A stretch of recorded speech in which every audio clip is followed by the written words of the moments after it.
Hello, my name is Kale. This is Dune Awakening, and this is my updated tax haven endgame base. This one has been set up for dual play. You can, of course, modify it according to your own needs. You can even fit a carrier ornithopter if that's what you desire. But of course, the most important thing about these tax shelter bases is that you can literally do everything endgame with it without needing to pay taxes, which makes it really nice for if you want to play the game in a more relaxed way, because the only thing you have to do with these things is keep up with the fuel. And with the right generators, that means you only have to log in once every month to top off the generators, provided you farmed up the fuel for it. So in this video, I'm going to show you the basics. I'm going to explain to you how you're going to be able to build this particular base layout-wise, so the size of it.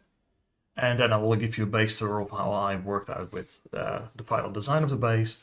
And you can, of course, design it according to the way that you want to do it.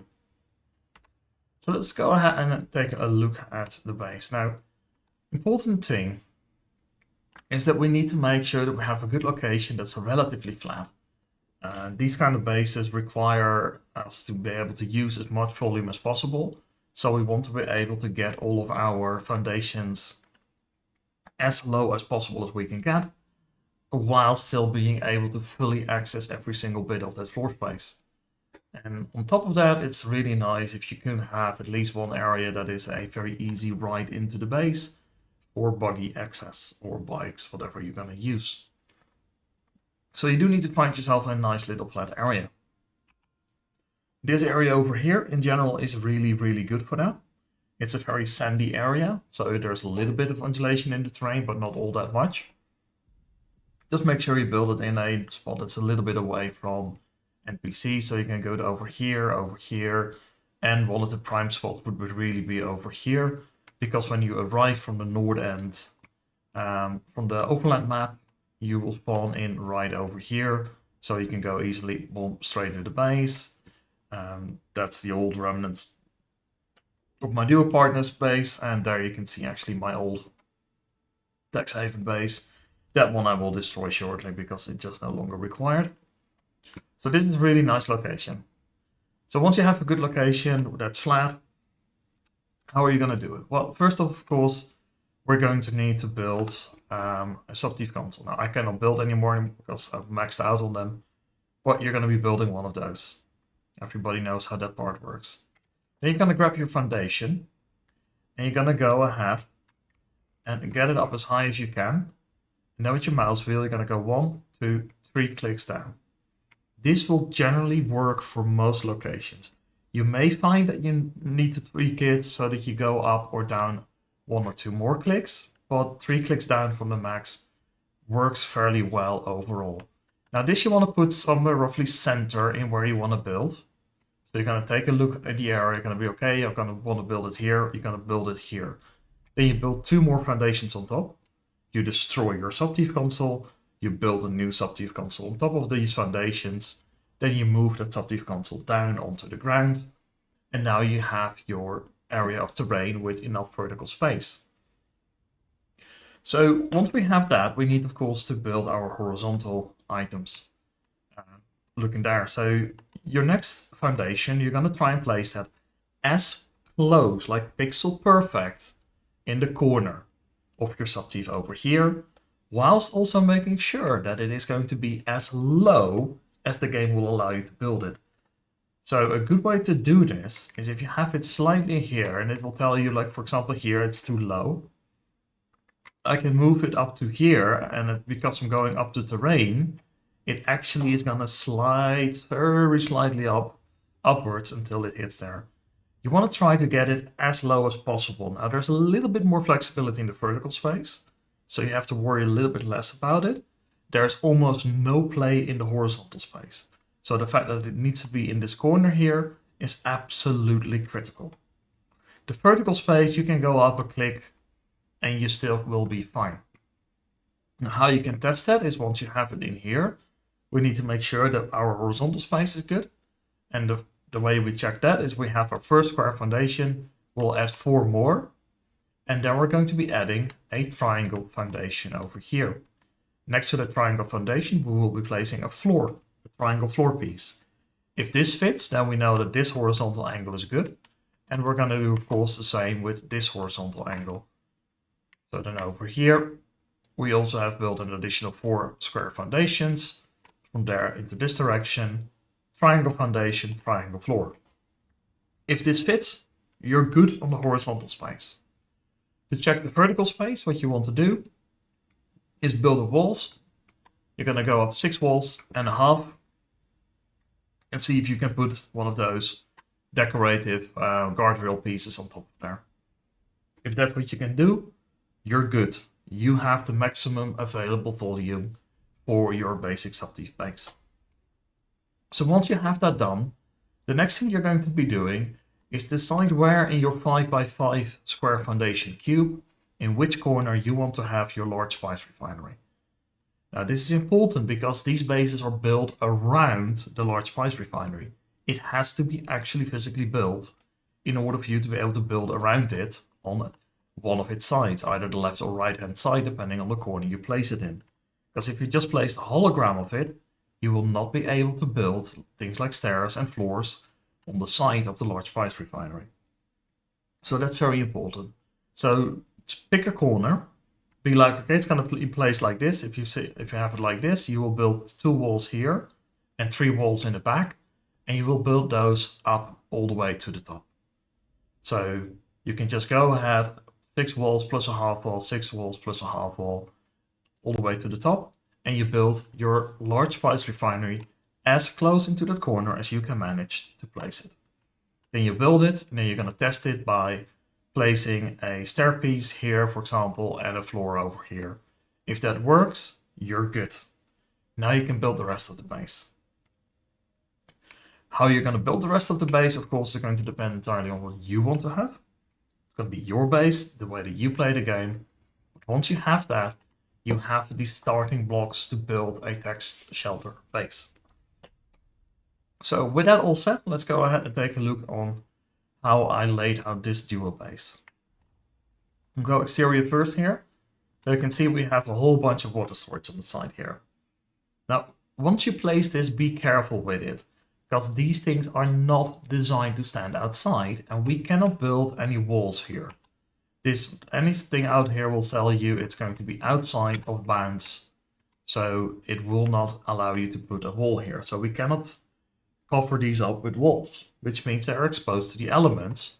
Hence we have these overhangs over here, and we've placed them as far against the back wall as we can in order so that they don't take damage. Now, if all goes well, they should not take any damage. Now, in the corners here, they are a little bit more finicky, and sometimes you will find out that one of them will take damage.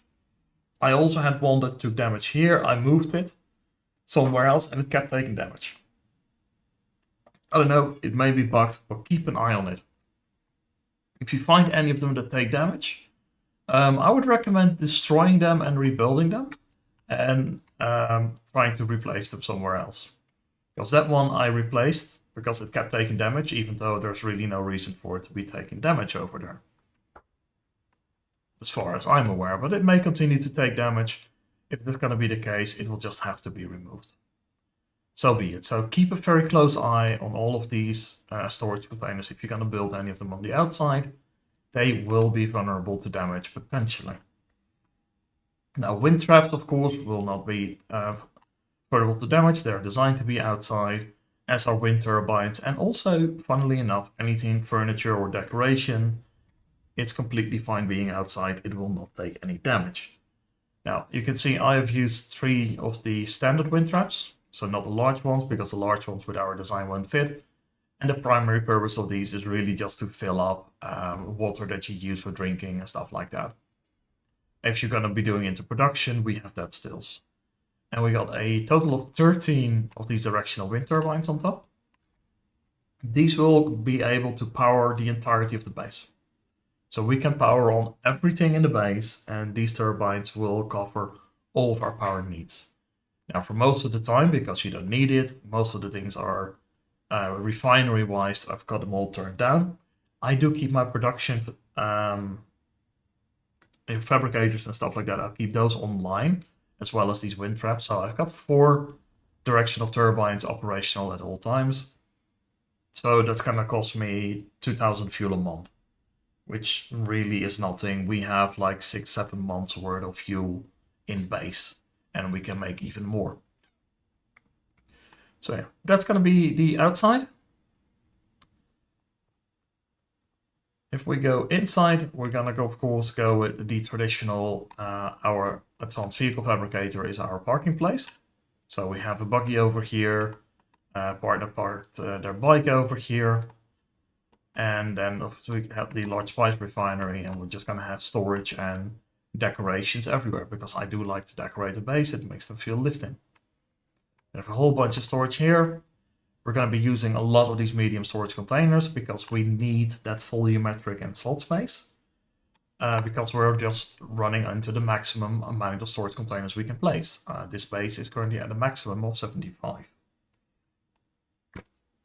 And we have the standard vehicle fabricator right over here. It just fits in that little nook over there.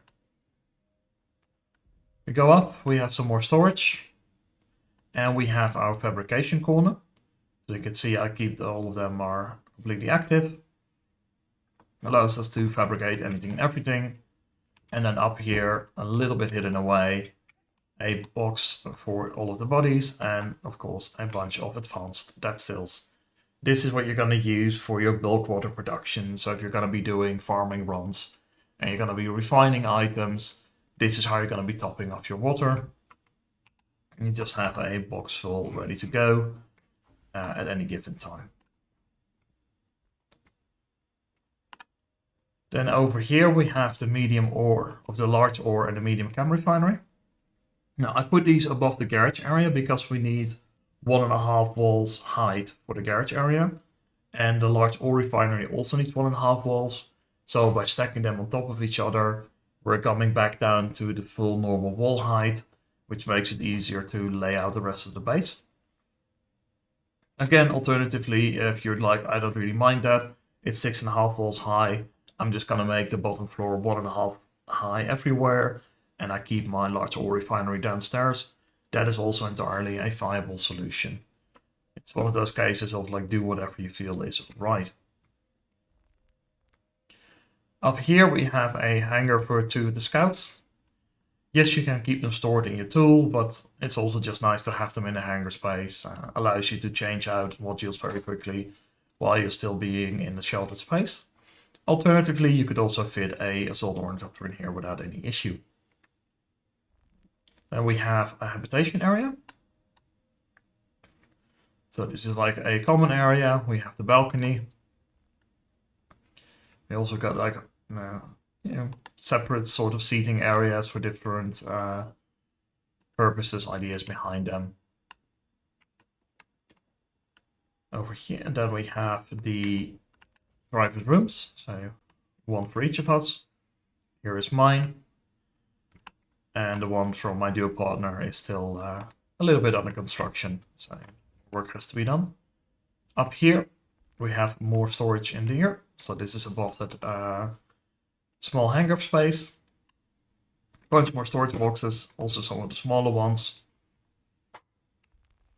And then up here we have the large hangar, which houses 2 assaults and another scout ornithopter.